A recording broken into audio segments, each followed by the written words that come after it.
Hello టెల్జీ people ఎలా ఉన్నారు? So finally Mob Psycho Telugu dub అయితే వచ్చేసింది. 3 years I think 3 years back Mob Psycho Telugu dub రాబోతుందని చెప్పి నేనైతే న్యూస్లో చెప్పాను అనమాట, లీక్ అని చెప్పి. అండ్ ఆ 3 ఇయర్స్ ఇప్పటికైతే ఫుల్ఫిల్ అయ్యి అండ్ ఈరోజు జూలై 26వ తారీఖున mob psycho episode 1 Telugu dub అయితే రిలీజ్ అయింది. సో అది కూడా ఫ్రీగా మీష్ ఇండియా యూట్యూబ్ ఛానల్లో మీకు ఫ్రీగా చూడొచ్చు. మీరు రూపాయి కూడా డబ్బులు పెట్టాల్సిన అవసరం లేదు.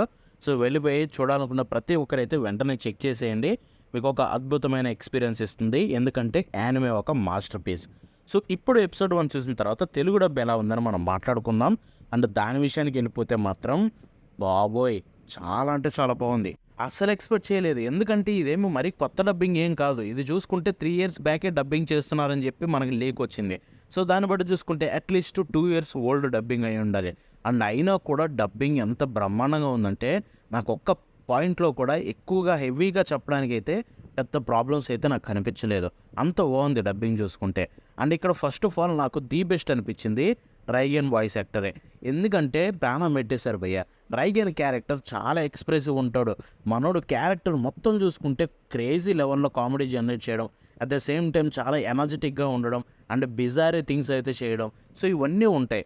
అండ్ అలాంటి రైగన్ క్యారెక్టర్ని డెఫినెట్లీ తెలుగులో కోని చేస్తారేమని భయపడ్డా, బట్ అబ్జల్యూట్లీ నెయిల్డ్ ఇట్. ఆ వాయిస్ యాక్టర్ మాత్రం చించేశారు. రైగన్కి ఎవరిచ్చారో కానీ చాలా అంటే చాలా బాగా అనిపించింది. And at the same time మనకి ఎపిసోడ్ 1 స్టార్ట్ అయ్యేది మొత్తం రైగను అండ్ తనకి వచ్చిన ఇద్దరు క్లయింట్లతోటి. సో వీళ్ళ ముగ్గురు మధ్య ఉండే హోల్ సీక్వెన్స్ ఒక 5 minutes వరకు ఉంటుంది. అండ్ మొత్తం కూడా అద్భుతమైన కామెడీ జనరేట్ చేసే ఒక క్రేజీ సీన్ అనమాట. అండ్ ఆ సీన్ అంతా తెలుగులో కూడా ఎంతో గొప్పగా అనిపించింది.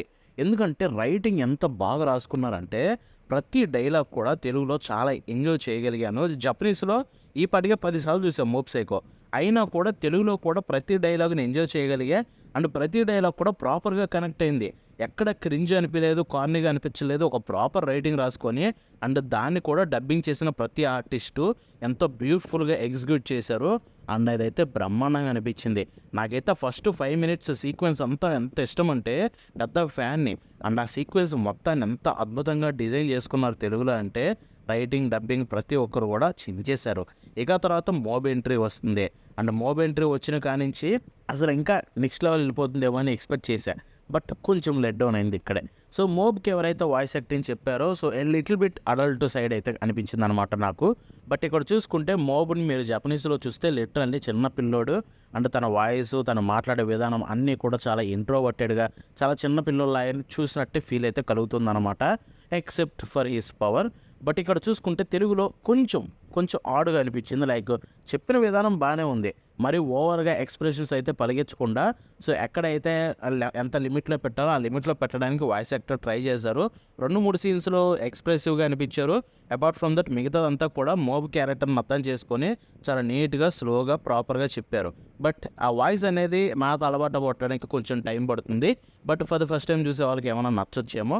బట్ నాకైతే కొంచెం అడల్ట్ సైడ్ అనిపించింది. మేబీ తను కొంచెం మాడ్యులేషన్ తగ్గించి కొంచెం చిన్నపిల్లలాగా మాట్లాడుంటే ఇంకొంచెం బాగుండేదేమో అని నాకైతే ఫీలింగ్ కలిగింది.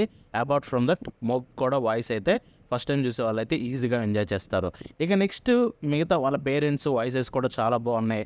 అండ్ వాళ్ళ క్లాస్మేట్స్ వాయిసెస్ చాలా బాగున్నాయి. బట్ వాళ్ళ తమ్ముడు విషయానికి వెళ్ళిపోతే రిత్సు వాయిస్లో కొంచెం నాకు అన్కంఫర్టబుల్ అనిపించిన వాయిస్ అయితే రిత్సుది ఒక్కటే. ఎందుకంటే రిత్సు క్యారెక్టర్ మీరు చూస్తే మీకే అర్థమైపోతుంది, తన క్యారెక్టర్ చాలా డిఫరెంట్గా ఉంటుంది. బట్ స్టిల్ తనైతే కొంచెం వాళ్ళ అన్నకి సపోర్ట్ చేస్తూ తను కూడా కొంచెం సాఫ్ట్గా అయితే ఉంటాడనమాట. తెలుగులో చూసుకుంటే మనోడికి ఏదో కామెడీగా వాయిస్ ఇచ్చినట్టయితే ఇచ్చారనమాట. తను మాట్లాడిన విధానం కూడా కామెడీ లాగే అనిపించింది. సో ఆ ఒక్క పార్ట్ అయితే నాకు కొంచెం అంత లిటిల్ బిట్ అన్కంఫర్టబుల్ అనిపించింది. అపార్ట్ ఫ్రమ్ దట్ ప్రతి ఒక్కటి బాగుంది.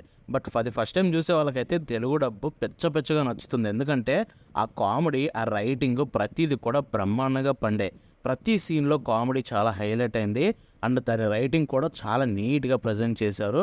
And at the same time ఎక్కడ కూడా ఇది ఏంటి అంటే సడన్గా వచ్చింది అవుట్ ఆఫ్ ద ప్లేస్లో వాయిసెస్ పెడుతున్నారు లేకపోతే డైలాగ్స్ ఉంటున్నాయని అనిపించకుండా నీట్గా అయితే ప్రజెంట్ చేశారు.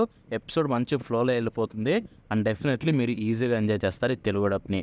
సో ఎక్సలెంట్ మార్క్స్ అనమాట. 10/10 మార్క్స్ ఇస్తాను రైటింగ్కి అయితే. అండ్ వాయిస్ డబ్బింగ్ అయితే కనుక ఈజీలీ మనం 8/10 అయితే ఇవ్వచ్చు. అంత బాగుంది. మేబీ ఫ్యూచర్లో ఇంకా బెటర్ అవ్వచ్చు. సో కాబట్టి ఫ్యూచర్ ఎపిసోడ్స్ కోసం కూడా వెయిట్ చేస్తున్నా.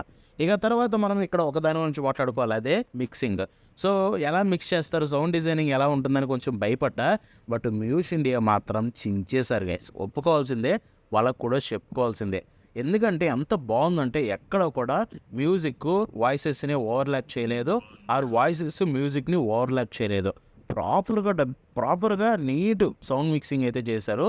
చూస్తున్నంతసేపు కూడా నాకు జపనీస్ ఏదైతే ఫీల్ ఇచ్చిందో ఆ సౌండ్ డిజైనింగ్ అదంతా, సో అదే లెవెల్లో ఫీలింగ్ ఇచ్చింది. So definitely kudos to them, they did a great job. And definitely ఇలాగే కంటిన్యూ అవ్వాలని కోరుకుంటున్నా. అండ్ బై ద వే మీకు ఒక గ్రేట్ న్యూస్ ఏంటంటే మోబ్ సైకో మొత్తం 3 సీజన్లు, అంతేకాకుండా దాంతో కలిపి ఓవిఏ, సో అన్నీ కూడా తెలుగు, తమిళ్, హిందీలో రిలీజ్ అవుతాయి నాన్ స్టాప్గా. మీరు భయపడాల్సిన అవసరం లేదు. సో ఎంజాయ్ ద నెక్స్ట్ రాబోయే 30 రోజుల్లో మోబ్ సైకో మొత్తాన్ని హ్యాపీగా ఎంజాయ్ చేయండి. అన్ని ఎపిసోడ్లను చూసి స్టోరీని అయితే ఫినిష్ చేయండి తెలుగులో వచ్చిన తర్వాత.